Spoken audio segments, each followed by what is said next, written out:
todos bem, com saúde, né? Nesse momento é o que mais importa. Eu trouxe para vocês, eu fiz no ano passado um estágio no Hospital de São João, no Hospital na Universidade do Porto, e em patologia do trato gastrointestinal, junto com a doutora Fátima Carneiro, que é uma das editoras do livro da OMS, de patologia do trato gastrointestinal. Então, eu trouxe para vocês um artigo, a base dessa aula é esse artigo, né, que faz uma revisão da literatura, dos guidelines, para montar protocolos para o serviço. Então, é como o pessoal lá do Hospital de São João faz, é como eles trabalham, e eu achei um jeito muito interessante a forma como eles se comunicavam, né, a patologia com os gastroenterologistas, e por isso eu achei melhor, resolvi fazer essa discussão aqui com vocês, para a gente ficar cada vez mais próximos e tentar melhorar o nosso serviço da melhor forma e nos ajudar da melhor forma possível. Bom, então, como eu falei com a doutora Jeane, eu resolvi focar em esôfago e estômago hoje para não ficar uma aula muito chata. A gente já está aprisionado, já está com um monte de limitação, ainda ficar vendo uma aula enorme ninguém merece, né? Bom, então a gente vai primeiro falar do que é importante vocês saberem para não atrapalhar, danificar o material ou atrapalhar na hora da endoscopia o trato do paciente e também o que é importante para a gente, para a patologia, para poder informar melhor vocês, né? Dar mais resposta para vocês, gastroenterologistas. Então, a endoscopia gastrointestinal a gente já sabe que é extremamente importante para o diagnóstico de uma grande número de doenças, para o segmento dessas doenças, para o acompanhamento, diagnóstico e tratamento adequado, assim como a aquisição de amostras teciduais. No entanto, nessa nossa realidade, se antes a gente já tinha poucos recursos, imagina agora que a gente está lidando com tantas perdas em tantos aspectos. Então, cada vez mais a gente vai ter que mitigar nessa questão financeira, né, de tentar diminuir os nossos custos para tentar ter um custo-benefício melhor nos nossos tratamentos. E por isso, cada vez mais importante a gente definir protocolos para não fazer exames desnecessários, não fazer biópsias desnecessárias, mas também não deixar de fazer biópsias quando elas são necessárias para o diagnóstico dessas condições. Então, para a gente conseguir dar uma resposta para vocês, é extremamente importante que vocês deem algumas informações para a gente. Então, informações de localização, que vocês sigam as recomendações, né, de quantos fragmentos são necessários para que a gente consiga chegar a um diagnóstico. Isso tudo é muito importante para a gente, assim como também é para a radiologia e para os exames complementares de uma forma geral. Então, por causa disso, eu trouxe aqui em algumas situações, nas doenças mais frequentes, o que é fundamental vocês informarem para a gente e o que é fundamental já com base em revisões da literatura, de amostras, o que é que deve ser amostrado, o que é que deve ser enviado para a gente. É claro que, infelizmente, a gente não tem esses protocolos definidos para todas as situações, em uma boa parte deles vai depender do gastroenterologista, a conduta a ser tomada, né, a decisão de fazer ou não a biópsia. No entanto, quanto mais a gente estiver conversando e maior for a experiência do gastroenterologista e essa interação com o serviço de patologia, mais fácil vai ser a decisão do gastroenterologista nessas situações. Bom, é essencial que cada unidade de endoscopia, em conjunto com o seu departamento de patologia, defina essas informações básicas que devem ser informadas, né, até para que o gastroenterologista não perca tempo, o patologista não perca tempo indo atrás de informações ou lendo informações que serão desnecessárias. E as biópsias devem ser feitas apenas quando tem um potencial de mudar ou o diagnóstico ou o tratamento e também o segmento do paciente. A gente não tem esse problema, vocês gastroenterologistas são muito éticos e profissionais de realmente só fazerem essas biópsias quando realmente é necessário. A gente sofre mais de ter pouco fragmento, porque vocês ficam preocupados com o paciente, com as dificuldades do exame, né? Então, por isso, a gente às vezes tem dificuldade nisso, de não ter a quantidade de amostra que seria importante para a gente para dar o diagnóstico. E aí, por isso, a gente vai falar mais ou menos quantos fragmentos são bons para cada situação. Em certas condições, as evidências disponíveis não vão ser suficientes, como a gente já falou, para ajudar a definir um protocolo com tantos fragmentos de cada determinada região. No entanto, nesses casos, vai ficar a critério do gastroenterologista com base na sua experiência e na discussão com o serviço de patologia. Bom, é bom lembrar que o próprio preparo do paciente pode levar a alterações na amostra. Isso é mais frequente nos casos de endoscopia baixa, né, do trato gastrointestinal baixo. No entanto, como a gente está começando a falar, eu resolvi colocar logo todas as alterações que a gente pode para do paciente. Você pode ter um dano da mucosa, geralmente feito por alterações de osmolaridade. Então, por causa disso, os preparos que menos trazem danos na mucosa são aqueles normoosmolares, né? Como é o caso do glicol polietileno.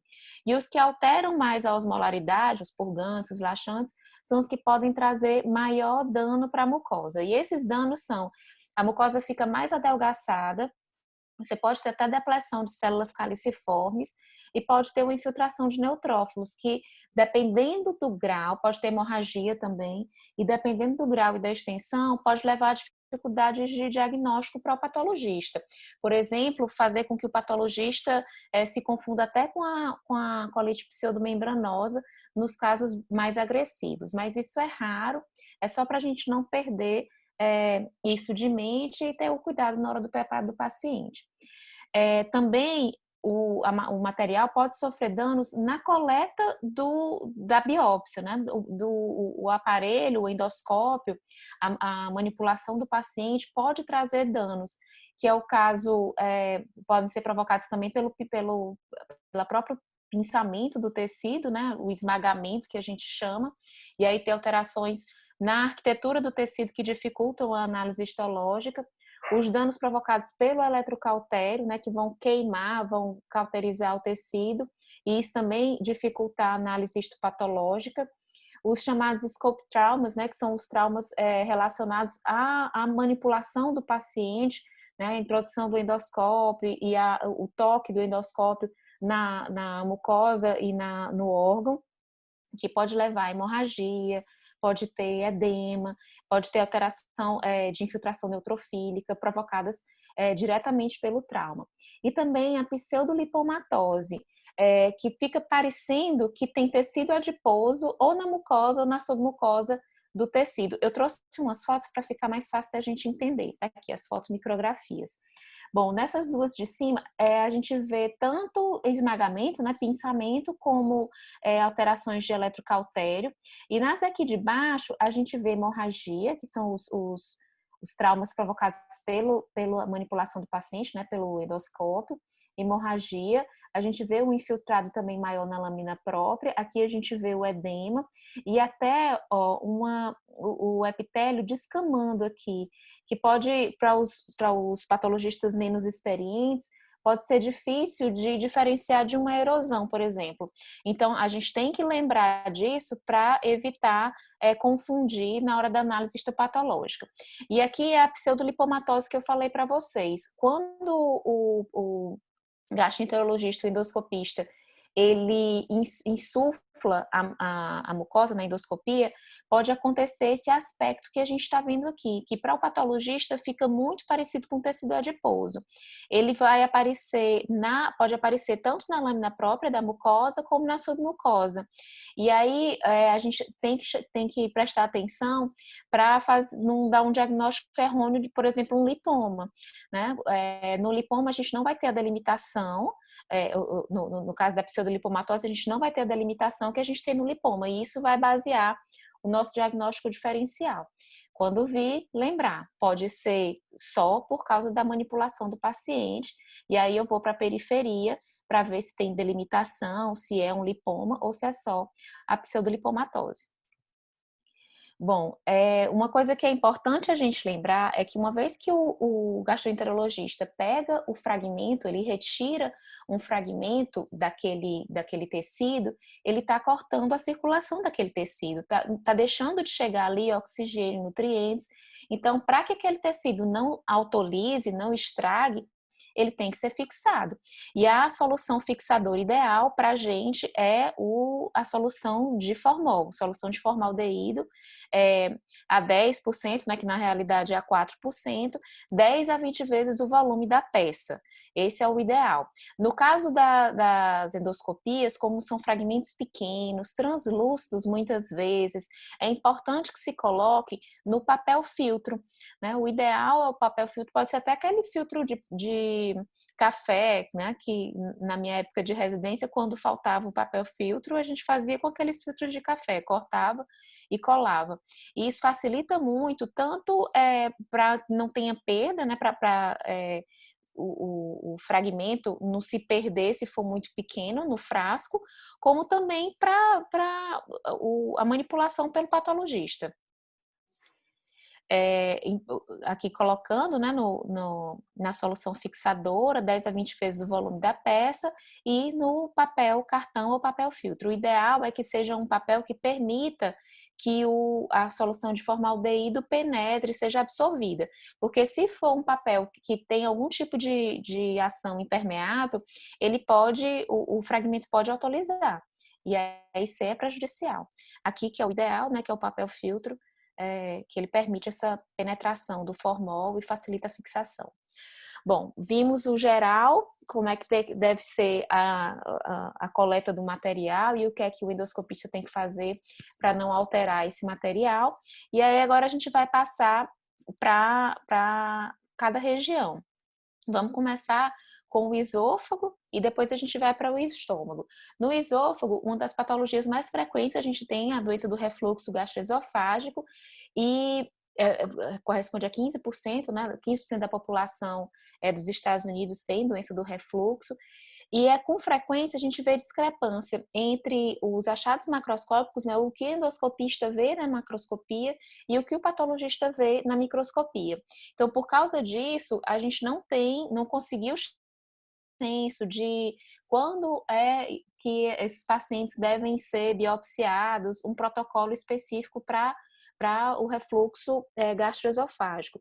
No entanto, a gente sabe quando é que não deve ser biopsiado. Por exemplo, o Odsi fala, que é o livro de patologia do trato gastrointestinal que eu mais gosto, que é bom evitar fazer biópsias de zona de transição, de junção esôfago-gástrica, quando você tem sinais macroscópicos de inflamação, porque nesse caso a biópsia não vai trazer ganho para o paciente, não vai trazer nenhuma modificação na conduta com o paciente, já vai ser tratado por causa das alterações macroscópicas, então não precisa fazer. Agora, exceto quando tem alguma alteração da mucosa, outra, né, que faça com que o endoscopista suspeite de uma metaplasia intestinal, de um esôfago de Barrett, de uma coisa assim. E aí, nesses casos, justificaria a biópsia. Mas se for só sinais de inflamação em junção, em junção gastroesofágica, que ele não recomenda que faça. Vamos passar aqui. Então, no caso, se o paciente estiver sintomático e a endoscopia for normal, não tiver alteração, aí ele acha importante fazer a biópsia.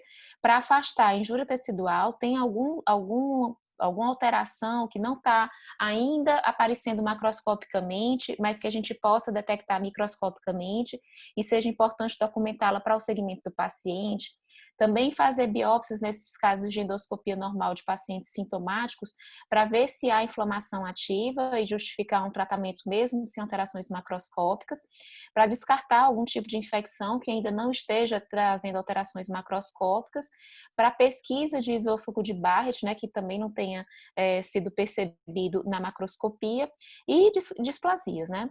Isso é ainda mais importante se o paciente tiver sido submetido a um tratamento empírico e continuar com sintomas e com a endoscopia normal. Então, nesses casos, o ODSI recomenda que faça a biópsia mesmo com a endoscopia normal. Agora, onde biopsiar? O ODSI fala que o ideal é que se faça a biópsia de 8 a 10 centímetros, né, no esôfago distal, 8 a 10 centímetros distais do esôfago, várias amostras, e se for biopsiar os 2 centímetros, os últimos 2 centímetros, que tem que identificar, tem que colocar de preferência em um frasco separado. Por que isso? Nessa região a gente normalmente tem uma hiperplasia escamosa, que é um dos sinais de inflamação. E também pode ter em adultos uma eosinofilia, discreta, mas pode ter. Então, isso, se você me manda um fragmento sem me dizer que aquela região são os 2 centímetros distais do esôfago, eu posso dar uma esofagite, porque vai ter hiperplasia escamosa e vai ter infiltração eosinofílica, e eu vou pensar em esofagite, porque tem as alterações morfológicas que geralmente a gente encontra, no entanto, que essas alterações são normais nessa topografia. Então, por isso a importância de ou não biopsiar esses 2 centímetros distais, ou se biopsiar, identificá-los, para que o patologista saiba de onde eles são. E aí não dê um diagnóstico errôneo de esofagite sem que o paciente tenha. Bom, quando você está diante de um paciente com suspeita de doença do refluxo, as informações que você tem que passar para o seu patologista são essas. Ele está usando pílula, algum tipo de medicação oral, para evitar, para afastar as esofagites provocadas por ingestão de pílula, né? Que é um dos diagnósticos diferenciais com doença do refluxo, com esofagite eosinofílica, porque pode cursar com eosinofilia. Suspeita ou confirmação clínica de alguma infecção, exatamente também por causa da neutrofilia, da eosinofilia.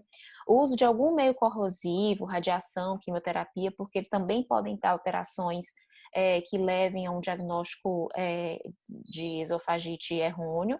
Suspeita ou confirmação clínica de esofagite eosinofílica, porque entra no diagnóstico diferencial. E se o paciente tem esofagite eosinofílica, se ele está fazendo o tratamento, porque também o tratamento pode interferir no número de eosinófilos. E suspeita ou confirmação de condições sistêmicas, como doença de Crohn, Stevens-Johnson, doenças bolhosas, que tudo isso também entra no diagnóstico diferencial com doença do refluxo, e é importante o patologista saber para ajudá-lo nesse diagnóstico. Bom, e aqui é o que a gente geralmente encontra, né? A hiperplasia escamosa que eu falei para vocês, a hiperplasia da basal bem evidente, uma espongiose para os residentes de patologia, uma espongiose evidente, e o infiltrado inflamatório é menos intenso do que a gente vê na esofagite eosinofílica. Na esofagite eosinofílica, a gente vai ter um número geralmente maior de eosinófilos, né? O cutoff sendo de 15 por campo de grande aumento, 15 eosinófilos por campo de grande aumento. Mas na doença do refluxo, a gente também pode ter uma eosinofilia. E ela pode ser significativa, ter um número aumentado, ser difícil de diferenciar da esofagite eosinofílica, especialmente em esôfago distal. Isso é importante a gente fixar agora, porque quando a gente for ver esofagite eosinofílica, a gente vai usar isso no protocolo para a coleta de biópsia. Bom, as infecções, como a gente está num serviço de referência oncológica, é importante a gente lembrar das infecções do trato gastrointestinal e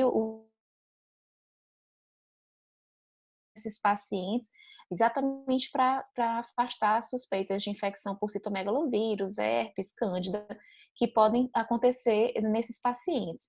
Então, lembrar que o citomegalovírus, ele tem preferência por células colunares. E o herpes, ele tem uma preferência por células escamosas.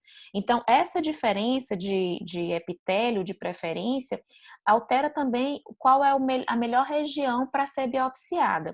Se a suspeita for citomegalovírus, o ideal é que as lesões ulcerosas suspeitas sejam biopsiadas na sua base, exatamente por causa dessa predileção por células colunares. Já se a suspeita for herpes vírus, o ideal é que sejam coletadas nos bordos da úlcera, já que esse vírus prefere o epitélio escamoso. Se não sei se é um ou outro, pegue dos dois, né, de bordo de úlcera, de fundo de úlcera. O ideal é que mande em frascos separados para facilitar o patologista reconhecer. E na dúvida de algum tipo de infecção, é sempre bom deixar claro para o patologista, porque essas alterações virais, elas são difíceis de serem encontradas no histopatológico e a gente pode aumentar a especificidade do método pedindo exames complementares, como é o caso do PCR-RT, de imunistoquímica. Sem a gente ter essa suspeita clínica, a gente não vai partir para isso, porque você pode ter uma alteração inespecífica. Agora, se tiver uma suspeita clínica, eu não encontrei as alterações histopatológicas características desse tipo de infecção, eu posso tentar aumentar a especificidade, a sensibilidade e a especificidade do método, complementando com uma imunistoquímica, com um PCR-RT, né, uma solicitação. Então, por isso a importância da informação clínica. E outra infecção que é muito comum no nosso meio são as infecções fúngicas, né, as esofagites fúngicas por cândida. E aqui o diagnóstico são múltiplas biópsias, né, das áreas afetadas, ou a citologia. Você pode fazer a citologia esfoliativa. Aqui em Teresina é muito raro a gente receber citologia esfoliativa de esôfago com suspeita de cândida. A gente recebe geralmente biópsia, mas é um bom exame e os exames que eu recebi foram fáceis de diagnosticar, de encontrar as hifas e os esporos. Eu achei um método bem interessante, infelizmente pouco explorado aqui em Teresina.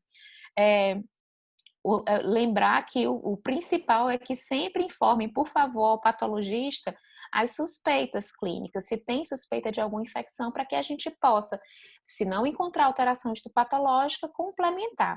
E também, às vezes, a gente encontra uma alteração histopatológica, mas tem dificuldade de diferenciá-la, porque, por exemplo, aqui a gente está vendo à nossa direita uma inclusão viral por herpes em célula escamosa, né? E aqui a gente está vendo uma multinucleação em célula escamosa muito parecida com essas inclusões virais, que podem levar o patologista a dizer, não, isso daqui está parecendo herpes. E, na verdade, isso daqui não é. Isso aqui é uma multinucleação reacional, provocada por uma doença do refluxo. Então, nesses casos que você fique em dúvida, é importante para o patologista fazer também o uso, né, dessas metodologias complementares, imunistoquímica, PCR.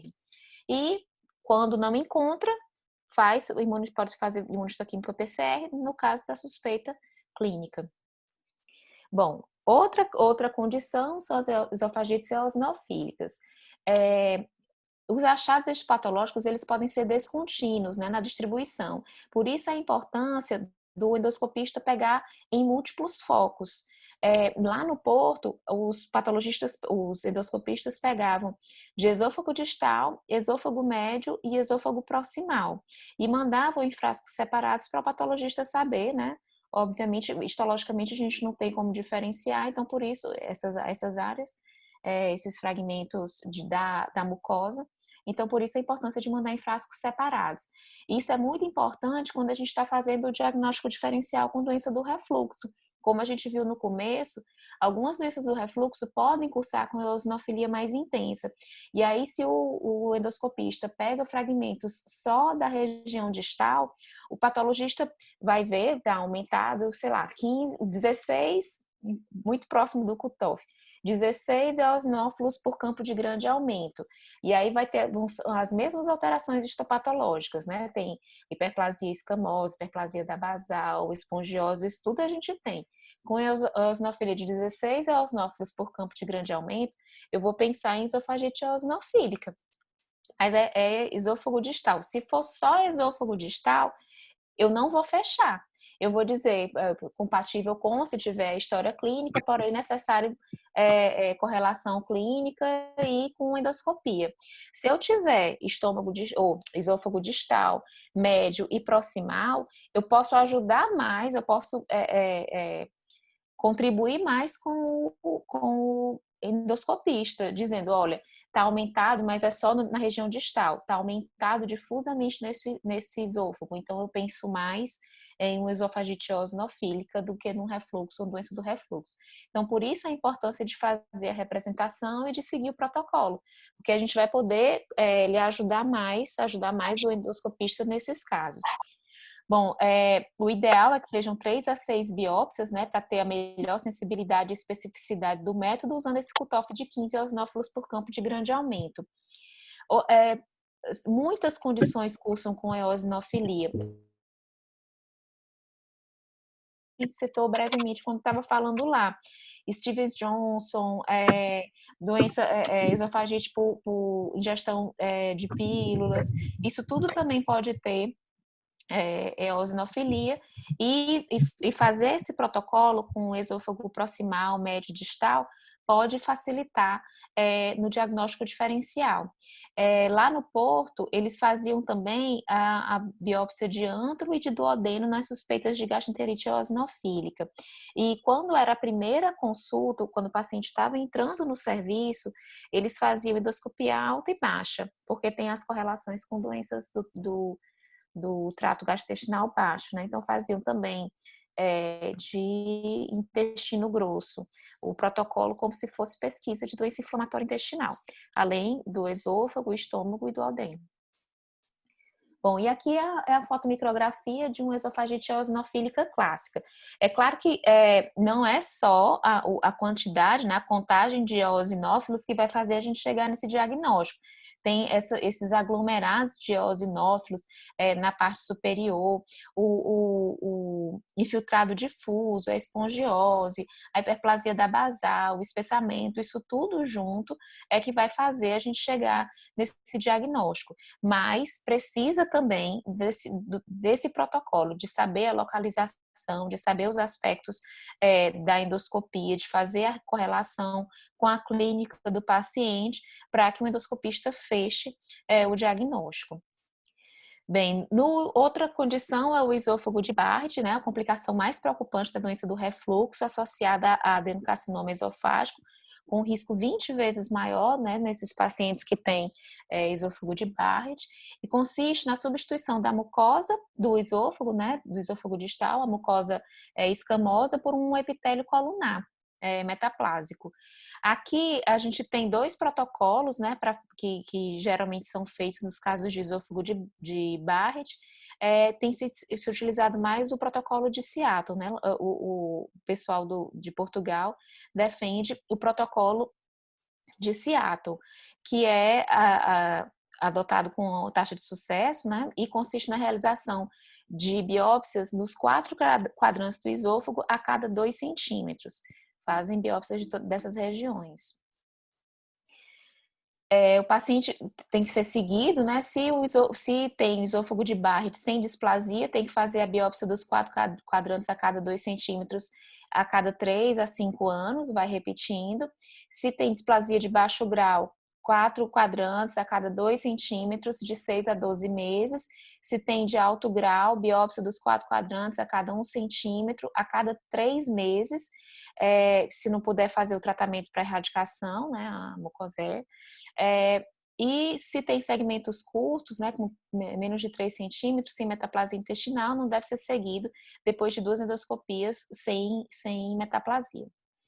Bom, e aqui para mostrar para vocês a mucosa esofágica normal, o epitélio escamoso normal. Aqui um epitélio escamoso com a metaplasia intestinal, né, o esôfago de Barrett. Aqui quando começa, a gente nessa fotomicrografia não tem displasia, é uma metaplasia intestinal sem displasia, e aqui começa a aparecer uma displasia de baixo grau, percebam os núcleos, né, em charuto, que a gente fala, mas ainda mantendo uma polarização, a gente vê núcleos de um lado e o citoplasma ainda no topo, né, da célula, e uma displasia de alto grau já nessa fotomicrografia, onde a gente já começa a perceber uma perda de polaridade, os núcleos mais arredondados, na periferia e na superfície do epitélio, a gente já não vê essa disposição de um lado núcleo, do outro citoplasma, já vai se perdendo e o núcleo vai ocupando várias alturas. E por último aqui, o desenvolvimento do adenocarcinoma.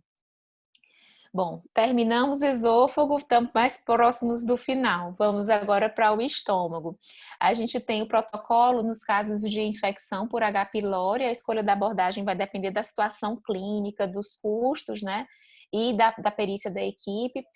Os estudos mostram que quanto mais experiente o endoscopista, menos biópsias ele precisa fazer, né? Já porque ele chega com mais facilidade no diagnóstico macroscópico e também já está mais acostumado com os protocolos, já fica mais fácil de tomar as decisões.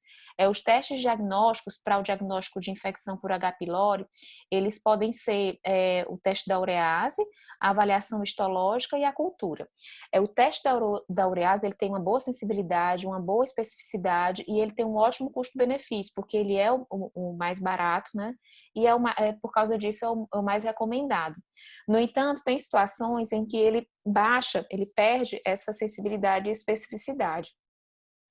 Que são o caso dos pacientes que estão em uso de antibiótico, pacientes que estão usando inibidores de bomba de prótons, pacientes usando bismuto, pacientes com sangramentos do trato gastrointestinal alto. Então, isso tudo diminui a sensibilidade do método.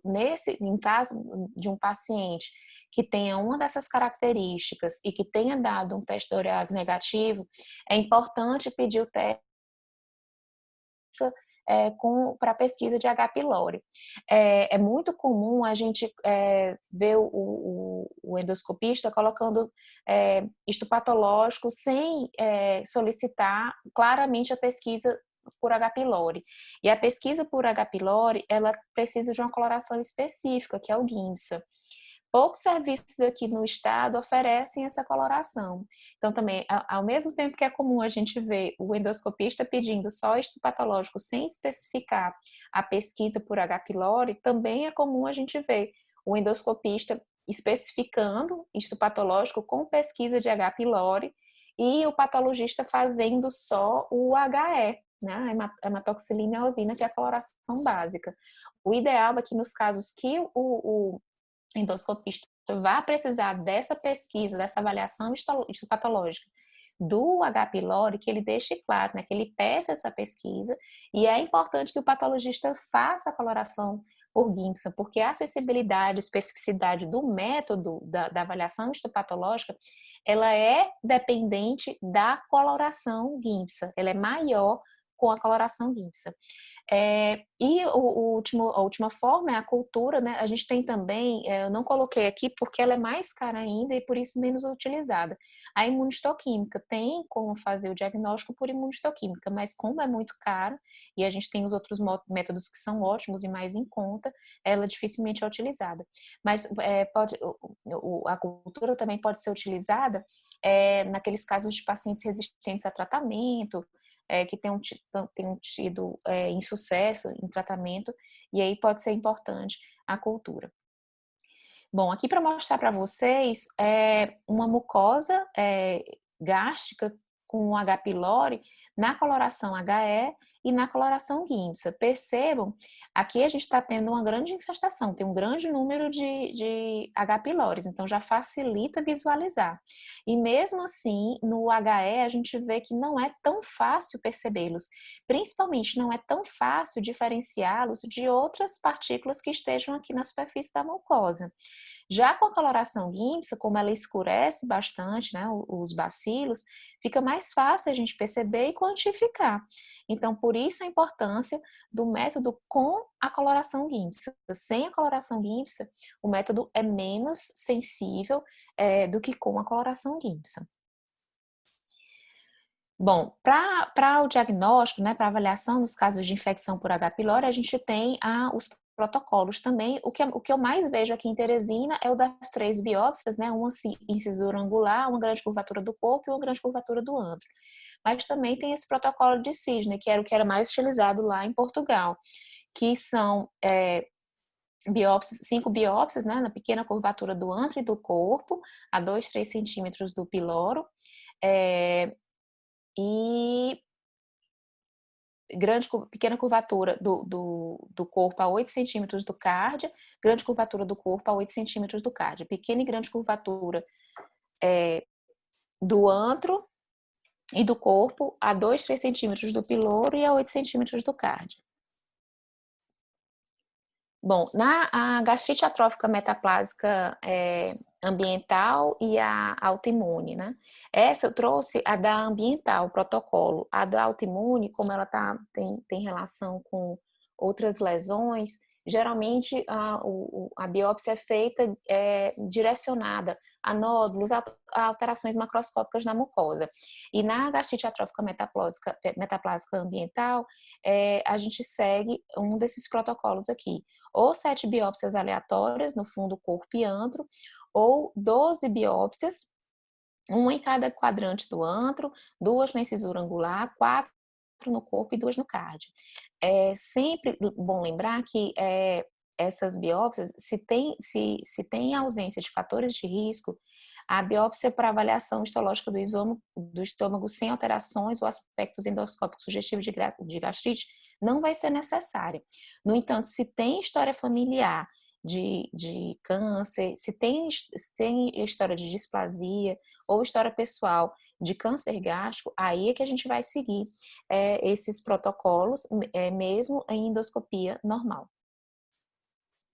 Bom, e aqui para mostrar para vocês, numa mucosa normal, aqui quando a gente já começa a ver uma gastrite superficial, aqui uma gastrite atrófica e uma gastrite com metaplasia intestinal. Nos pólipos gástricos, nos pólipos epiteliais, a gente tem os principais, são os pólipos de glândulas fúngicas, os pólipos hiperplásticos, adenomatosos e os tumores neuroendócrinos, que são os 4 epiteliais principais. Vão ser retirados com os maiores de 1 centímetro, né, os adenomatosos e os de glândulas fúngicas, e os de glândulas fúngicas, e todos os pólipos hiperplásticos com mais de 5 milímetros devem ser removidos. Aqui, quando a gente fala de remoção de pólipos, é importante lembrar da localização, né? Sempre tentar localizá-los para, se for mais de um, a gente saber qual, se tiver uma displasia, se tiver um adenocarcinoma, por exemplo, dentro de um adenoma, a gente saber qual daqueles, qual a localização específica daquele, né? E assim facilitar o segmento desses pacientes. Bom, quando o paciente tem pólipos múltiplos, o endoscopista que vai escolher quais são, né? Vai remover os maiores, e os menores vão ser amostrados. O follow-up vai depender da histologia, né? Se tem displasia, se não, se tem malignidade ou não. Os pólipos hiperplásticos com gastrite atrófica e por H. pylori devem ter a representação do protocolo, né, para essas pesquisas. E nos casos de tumores neuroendócrinos, é lembrar da dosagem sérica de gastrina, porque esses pacientes geralmente têm hipergastrinemia, e aí por isso a importância da dosagem e também da classificação, que a gente usa muito a proliferação celular, né, na classificação desses tumores, com pesquisa de KI67, para ajudar na definição do tratamento. Bom, aqui mostrando para vocês os principais pólipos epiteliais, a histologia deles. Esse daqui é um pólipo de glândulas fúngicas, aqui um pólipo hiperplásico, esse outro um pólipo adenomatoso, né? E por último, um tumor neuroendócrino, o aspecto do núcleo em sal e pimenta, né? Esse aspecto bem característico dos tumores neuroendócrinos. Bom, por último, o protocolo em úlcera péptica, né? Podem ser gástricas ou duodenais, elas têm semelhanças e diferenças, né, com relação a malignidade. Sempre que estiver diante de uma úlcera péptica, a gente sugere que faça-se pelo menos 8 biópsias, né, da úlcera, base e bordos, se há suspeita de malignidade. Pode se associar com coleta de citologia, né, para facilitar o patologista na análise, o acompanhamento da úlcera até a úlcera sarar, e na presença de úlcera péptica é mandatória a pesquisa para H. pylori, para saber se não tem infecção por H. pylori associado.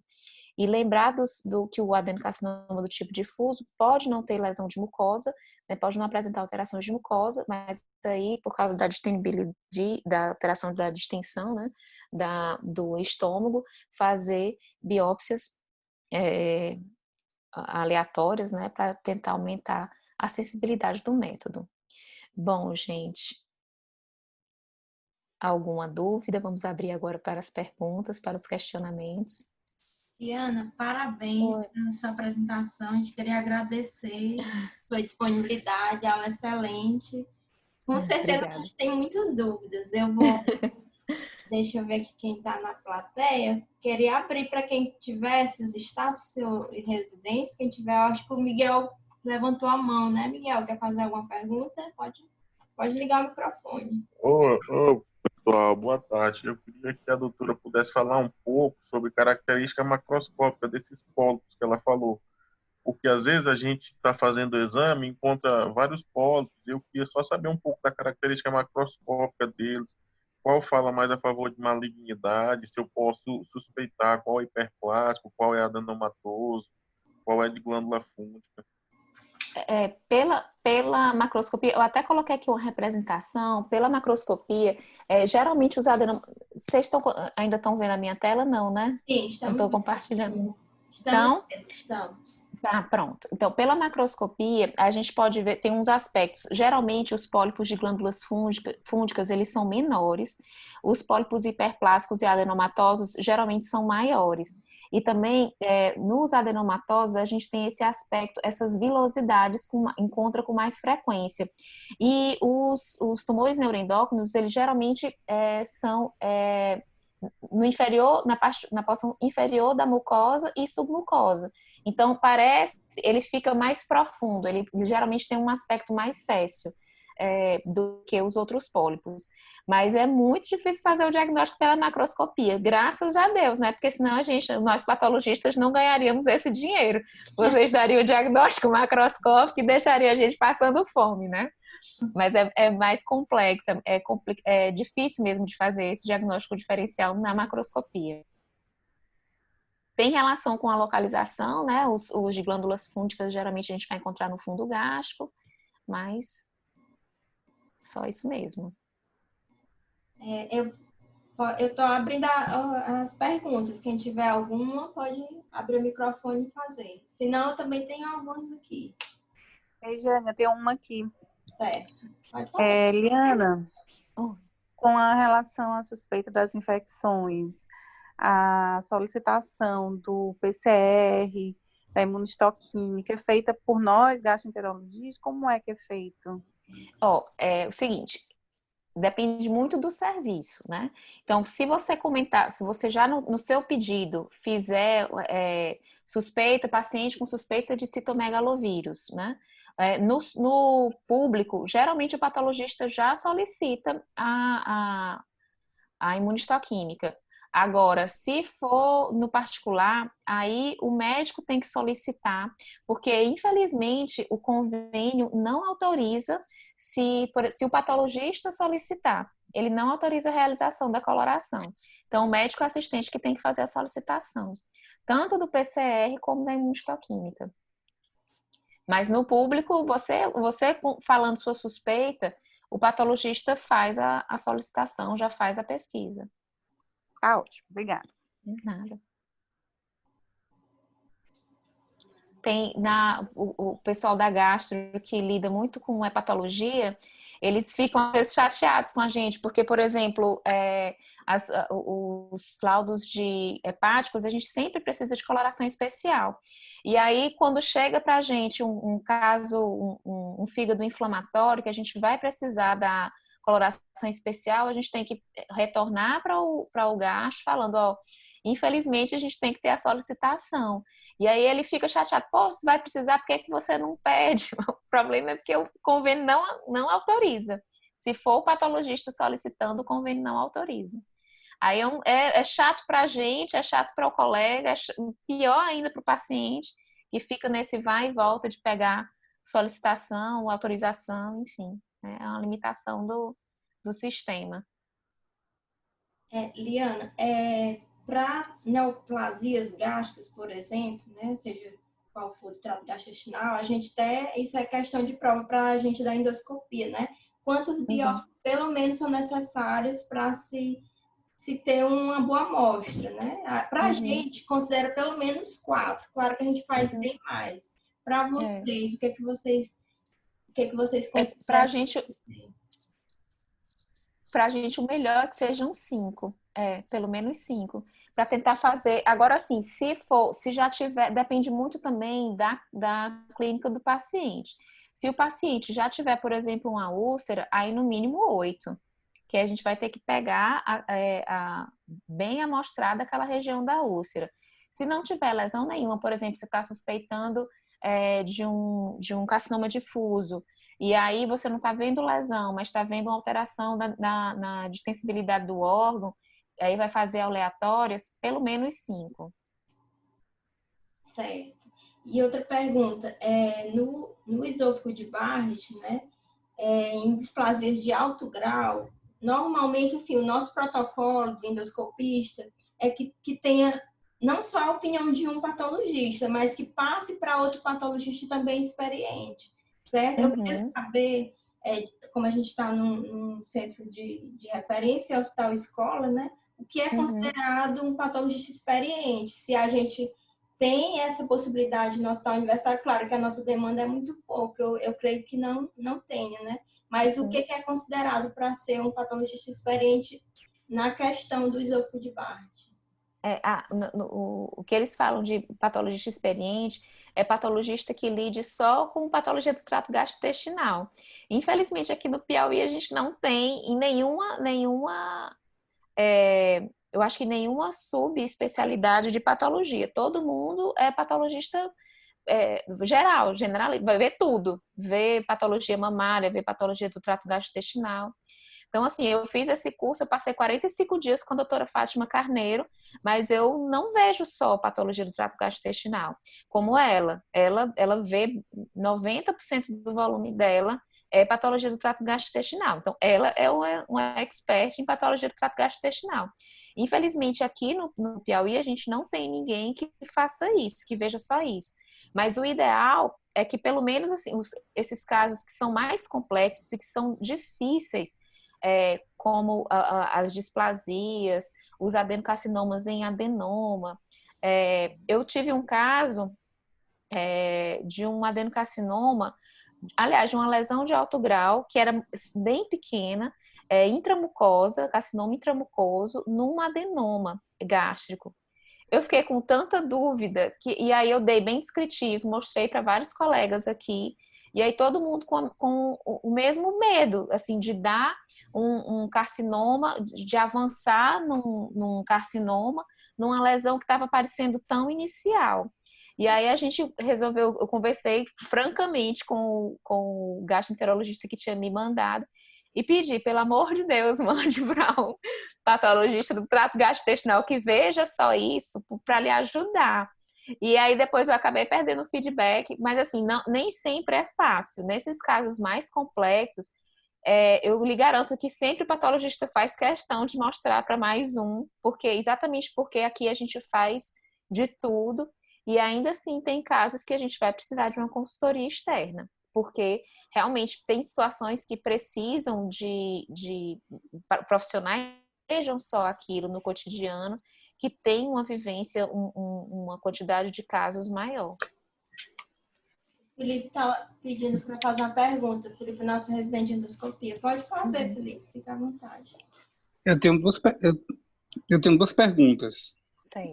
A primeira é em relação ao esôfago de Barrett.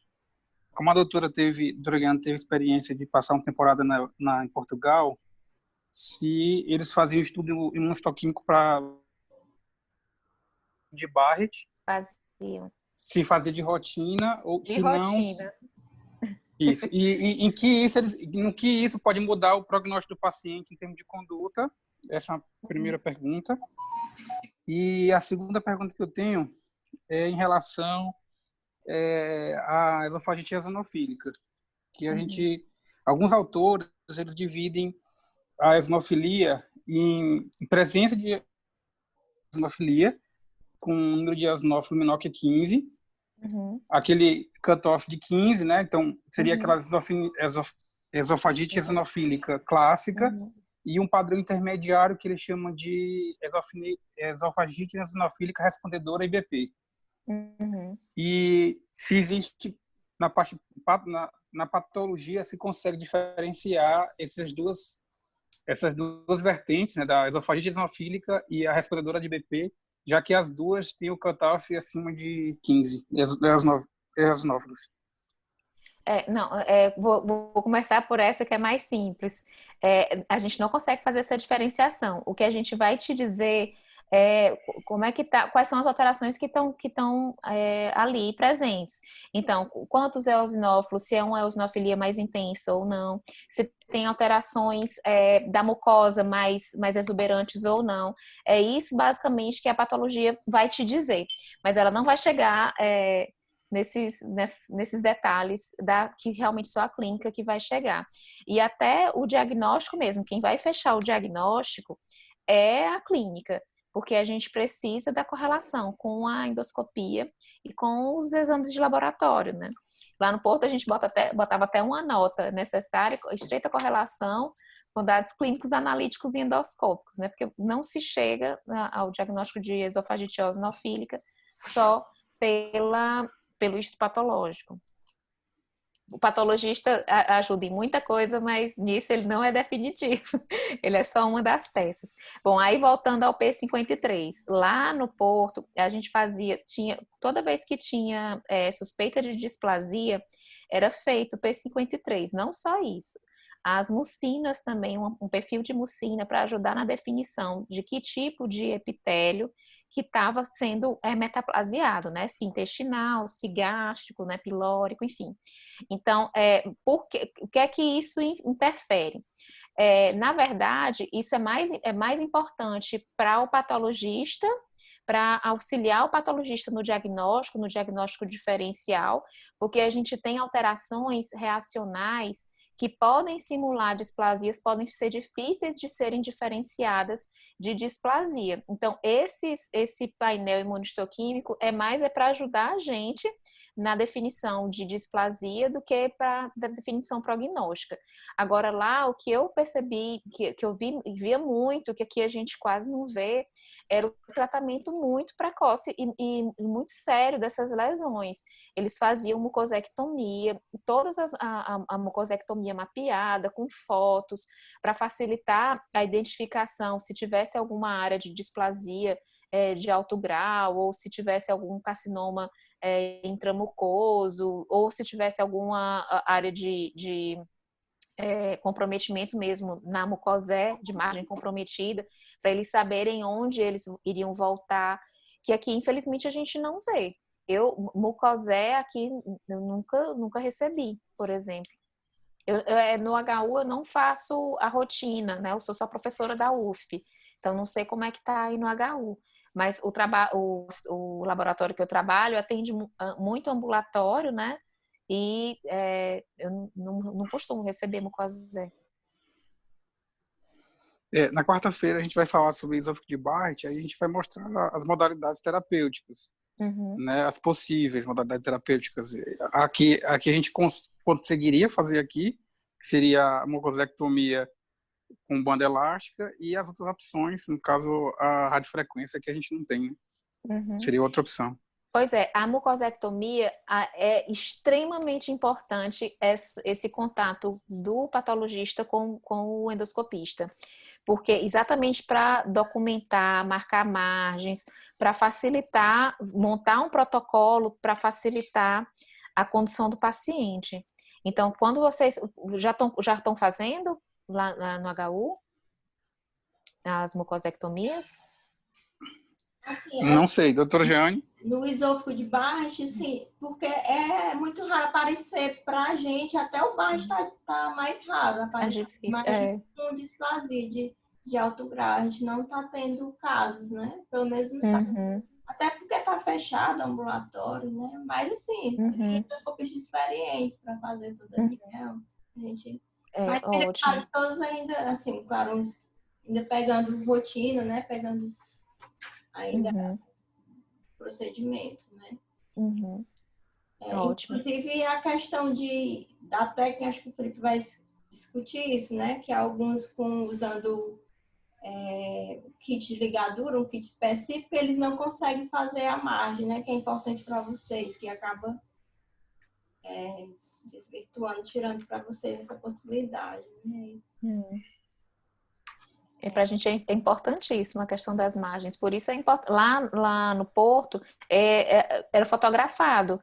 E aí, do jeito que fotografava, identificava na fotografia as partes e incluía nos cassetes, seguindo aquele mapa da foto.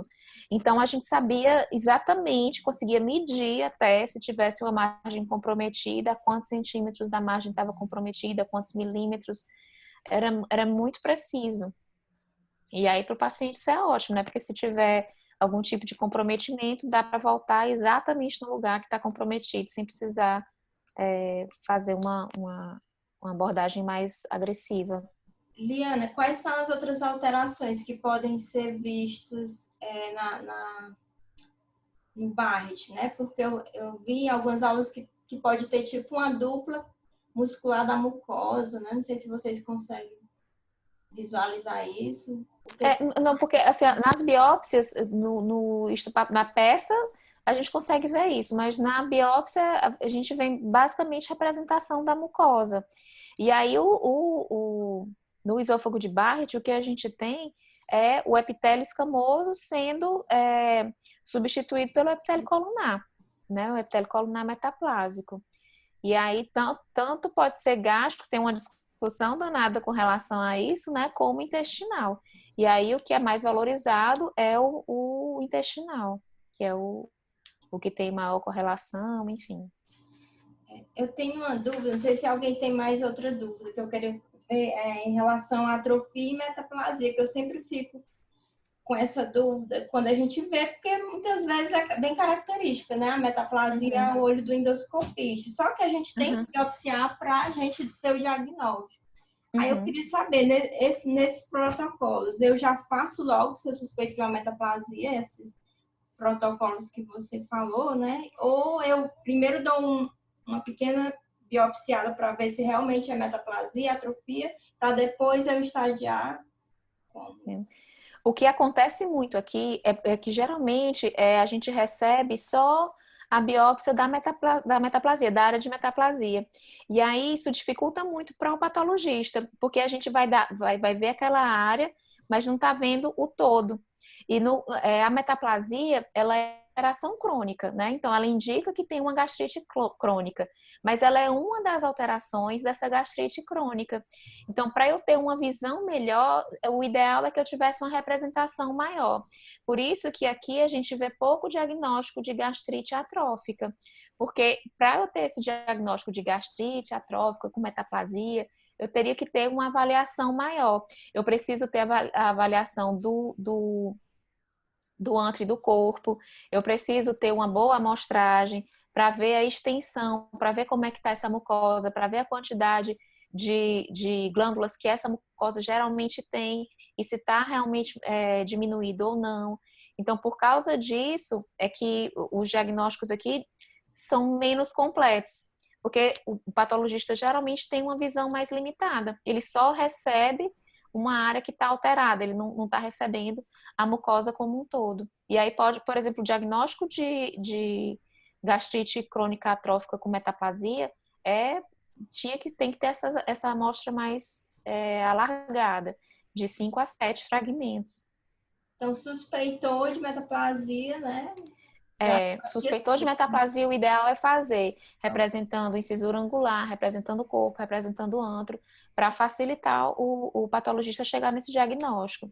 Até para ele ver a extensão, que é uma outra coisa que é importante para a condução clínica, né?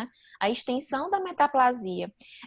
Às vezes a gente recebe umas perguntas assim: a metaplasia intestinal que você identificou é completa ou incompleta?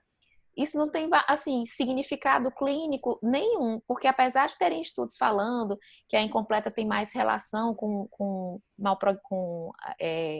risco de câncer, é muito difícil a gente encontrar numa peça, num estudo patológico que a gente tem a peça, só um tipo de metaplasia. Então, quando você está pegando só um fragmento, e eu digo, nessa daqui tem metaplasia completa. No que é que isso vai lhe ajudar, se você não sabe o que é que ficou para trás do paciente, se é completo ou incompleto? Então, não vai alterar, você não vai ter um cálculo ideal do risco desse paciente. O mais importante é você saber a extensão clinicamente. Se eu estou diante de um fragmento que eu tenho um pequeno foco de metaplasia intestinal, e eu estou num fragmento, um pequeno foco de metaplasia intestinal, mas eu tenho 8 fragmentos e tenho múltiplos focos de metaplasia intestinal, eu consigo te dizer a extensão dessa metaplasia. Agora, se eu receber um fragmento com metaplasia intestinal, com gastrite com metaplasia intestinal. Eu não vou te dizer da gravidade, eu não vou poder te orientar sobre isso. Aí por isso a importância dessa representação extensa nesses casos. Se está suspeitando de gastrite crônica, se está suspeitando de atrofia, o melhor é representar bem. 5 a 7 fragmentos, ideal que sejam 7 fragmentos. Certo. No Barrett, o protocolo de Seattle é biopsiar a cada 2 centímetros, né? Tipo, tá uma lesão, aí biopsia, aí sobe mais 2, a biopsia sobe mais... Aí vocês preferem que, claro, né? Tenha cada um em um frasco, né? Isso, a identificação. Que é outra coisa que questionam muito a gente, que acham que é porque, não, mas é porque o patologista quer ganhar dinheiro, quer que mande um frasco porque vai cobrar. Isso, no particular, até que acontece, no público não acontece isso. A gente não ganha mais por produção, realmente porque faz diferença na hora da gente diferenciar, especialmente nos casos inflamatórios, você saber a altura é importante para você. E também tem alterações... Por exemplo, no estômago, é diferente a quantidade de estroma que eu tenho no antro e no corpo, por exemplo. E se eu tiver com a metaplasia intestinal extensa, eu posso não saber se é antro ou se é corpo, porque tá com a metaplasia intestinal vai atrapalhar a minha avaliação. E aí eu vejo muito estroma, eu posso pensar erroneamente em uma atrofia leve, e não ser, só pelo simples fato de eu não ter uma localização exata daquela lesão. Então, isso tudo é muito importante para o patologista ser informado. Muito bom, Liana. Alguém tem mais alguma pergunta, gente? Vamos aproveitar, Liana. Sinante já está com 1 hora de aula. Eu queria imensamente agradecer a Liana, a aula excelente, tirou muitas as nossas dúvidas e queria sempre que a gente tivesse essa interação, né? Marcar logo a próxima, né? Sim, eu estou à disposição. Eu preciso muito aprender com vocês, então eu quero demais essa interação. Deixa eu ver se falou. 2 pessoas levantaram a mão aqui. Deixa eu ver. Pode abrir o microfone, quem tiver dúvida, e perguntar, que eu não estou identificando quem foi que levantou a mão. Oi, Liana, boa tarde. Oi, é a boa Úria, tarde. tudo bom? Oi, Úria, tudo bem? Tudo bem, ótima aula. Obrigada. Deixa eu te perguntar, quando você passou lá em Porto, né? Eu também fiz esse estágio com a doutora Fátima. E aí eu lembrei, quando você falou, se lá quando você passou, eles já estavam fazendo o mapeamento inteiro do estômago para pesquisa do carcinoma gástrico familiar. Só para exemplificar para o pessoal, para ver como é diferente, né, aqui e lá. Eu também fiz esse estágio que a doutora Liana fez, e lá eles eram centenas de lâminas, mapeando todo o estômago Isso. naqueles pacientes que já tinham a mutação, né? Para tentar Aham. pegar o carcinoma intramucoso, né? Que É. vi lá, nunca vi na minha vida. Saber se você chegou a ver isso lá. Sim, quando eu cheguei lá, tinha um patologista chinês que estava especificamente fazendo, era ele que recebia. A doutora Fátima não tem tempo, né, de ver essas cento e tantas lâminas. Aí então ela botava ele fazia, via tudo, todos, marcava os que ele achava que estavam alterados e ela só via esses alterados. Mas alguns ele passava também para a gente, que estava lá estagiando, comigo tinha uma italiana, e a gente sempre via também, tinha esses ossinhos aí para ver. Mas assim, muita coisa Exatamente. interessante. Esses casos são bons assim, quando você vê, você fica, meu Deus, tomara que nunca na minha vida veio um caso desse para mim. Porque além de ser muito inicial, né, eram Para lesões muito exemplificar para as pequenas. pessoas aí como é, né? A Como amostragem é diferente a é, rotina, né? Se um dia a gente chegar nesse patamar, seria excelente. A gente está discutindo ainda a questão da mucosectomia e tudo. é, E lá eles já estão nesse nível, eles incluem o estômago o nível inteiro para inteiro. fazer. Isso. A doutora Fátima, inclusive, é referência nisso, né? Ela recebe de muitos lugares do mundo estômagos feitos, gastrectomias feitas em indivíduos que tinham história familiar, sem lesão ainda macroscópica, e ela recebe para fazer essas pesquisas. Tá certo. A doutora Uri é patologista no HU e também tem experiência em patologia do trato gastrointestinal, ampla experiência em patologia do trato gastrointestinal. Então, ótimas essas reuniões contando com todo mundo para aprender. É verdade, seja sempre bem-vinda, doutora Uri. Não lhe conhecia. Seja bem-vinda. Mais alguém levantou a mão, eu não consegui identificar quem foi. Pode ligar o microfone e fazer a pergunta, por favor. Não foi impressão minha. Bom, se não tivermos mais perguntas, mais uma vez queria agradecer a presença de todos, né? E principalmente. Viviane, Oi, Miguel, pode fazer. só mais uma pergunta. É Sim. sobre, isso é mais até para o endoscopista, a execução do protocolo de Seattle na hora de realizar. Porque, pelo que eu tenho visto, quando a gente vai colher a biópsia, as amostras do protocolo de Seattle, quando está mais embaixo, mais perto ali do estômago, da transição esofogástrica, é mais fácil, porque você consegue escolher as amostras sem sangramento. E quando vai subindo, aquilo ali já demaciou, já está tudo sujo por sangue, ninguém mais consegue para executar direitinho. Eu queria saber se tu tem alguma orientação para dar para a gente, ou algum endoscopista, de como realizar isso da forma mais adequada, e que a doutora falasse aí sobre a qualidade dessas amostras que ela tem recebido. Como é que ela recebe essas amostras, se vão todas as peças do jeito que é para ir, a experiência dela quanto a receber esse material para ela analisar. Uhum. Miguel, recentemente, acho que eu até compartilhei essa aula do Dr. Gustavo, que ele é preceptor lá do Einstein, né? A gente pegou, acho que o Felipe entrou na aula, a gente pegou só o finalzinho dessa aula. Ele disse até que estão saindo novos protocolos, mas isso é bem novo mesmo, que o principal é a biópsia do esôfago distal, mas que ainda isso não estava ainda, né, bem difundida, era algo bem novo que eles estavam ainda tentando padronizar.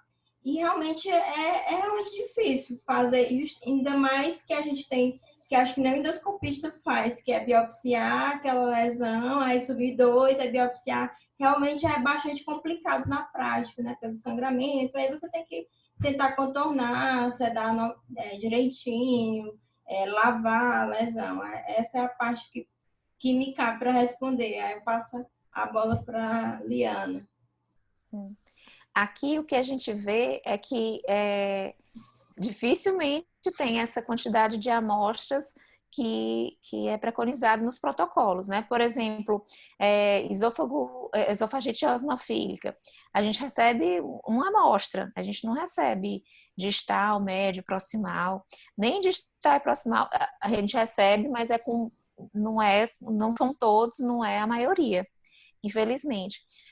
De doença celíaca, a mesma coisa, a gente não recebe segunda porção e duodeno, enfim, a gente percebe que quando é pesquisa de H. pylori, a gente recebe 3 amostras, está dentro do protocolo, mas ainda não é o ideal. Então, esses protocolos não são cumpridos na maioria das vezes, infelizmente, pelo menos não no serviço que eu recebo. De novo, eu vou lembrar, eu não faço a rotina do HU, sou só professora da UFP. Então, se vocês estão... Eu não estou falando do trabalho de vocês, viu? Claro.